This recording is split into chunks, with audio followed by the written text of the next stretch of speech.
Story of a dual sport adventure. It was a gorgeous morning on Sunday, November the 11th. 7 riders, 7 beautiful big bikes, KTMs, BMWs, and 1 Suzuki, got together at our reunion spot at 7:30 a.m. to start a one-day dual sport ride. We began our trip at 8 a.m., driving 25 miles until we reached the first off-road section. Thomas from Austria, our team leader, made us do some warm-up and stretching exercises before we started heading the off-road trails. Thomas and myself have had ridden these off-road sections many times, so we knew they were rideable at this time of the year. At the beginning, the ground was perfect. Good traction, some small rocks, some ditches, potholes, and occasionally some puddles of muddy water. We were having a blast of a ride. We all did successful steep climbs with medium-sized rocks without falling, always riding standing up like a professional. The trail continued like this until we reached, at the top of a mountain, the town of Atemajac in the state of Jalisco in Mexico.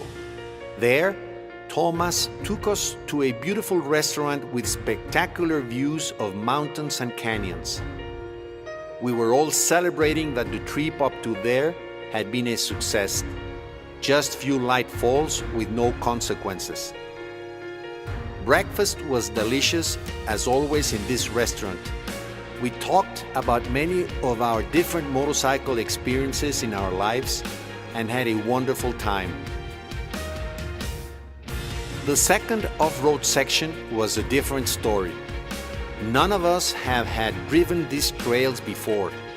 We had the tracks on our GPS, but basically it was going to be a scouting adventure. We encountered some mud, water sections with slippery ground. 2 of the riders didn't have 50% tires, and they started to have problems. After a few miles, the ground began to become very slippery, and all of us started falling. You all know that falling on these big bikes is not a fun thing to happen. Things became tough. We had almost no traction. Even light slopes were very difficult to climb. After riding on these conditions for 1 hour, things came even worse. Black clouds began to cover the sky. A strong rain came. We all had to wear our raincoats. Our face shields were covered with water drops and mud. We didn't have good visibility. The trail became unrideable. Even on leveled ground, we couldn't move at all. We had 0 traction. We needed to get off the bike and basically push it until we had a slight better tire grip. We were draining our strength, and remember, myself on my 60s and another rider in his 50s have limited physical energy, but we all are adventurers with strong soul and always pushing to accomplish our goals. Our spirit was up to the sky. At this moment, we still had 2 hours of sunlight. Things kept becoming worse when our GPS was marking the trail, but the ground was covered by tall vegetation, and we had to ride on open fields with no marks on the ground. We made our best to follow the GPS tracks, but suddenly we faced a big wall of rocks and a large ditch, impossible to pass through. We had to change direction, trying to find another way of reaching our destiny.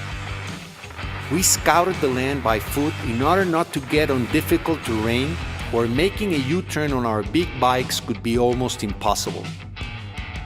Sunlight was almost gone, and I started thinking that we would have to spend the night in the middle of this beautiful forest. Fortunately, I felt my mobile phone vibrate, so I knew I had some signal. I had the chance of informing my beloved wife about the situation. She was very comprehensive and grateful that I had called her. We walked in total around 1 hour until we found a way of exiting this scary, beautiful landscape. But it had a very difficult obstacle, a large and deep muddy section that had a thick tree root across the path at the middle of the section. We decided to carry the 7 bikes, almost 500 pounds each. It was the only possibility of reaching the off-road we knew it could lead us back home. The first motorcycle that we carried through was a KTM. 5 of us were helping while sinking in the mud, making our best. It was an extremely difficult task. We needed to find another way of crossing all the other motorcycles. We searched for the most possible number of fallen logs and branches and placed them on this section in order to build a floating bridge and try to cross it riding on our bikes. This solution was a success. We all passed through with no problem. At that time, sunlight was almost gone. We knew that some small distance ahead was the road we wanted to reach. So we drove for 10 more minutes and the road was there, but separated by a barbed wire fence. We searched back and forth to find a door, but there were none. So we didn't have another choice of cutting this wire fence in order to pass through. All of us were concerned about this, but it was the only solution. We drove for 15 more minutes and reached a gasoline station where some of us refueled, refreshed with a cold beer, and headed home riding through paved roads. We all reached our house around 9 p.m., 7 hours later than our initial plan. We were happy to be back home.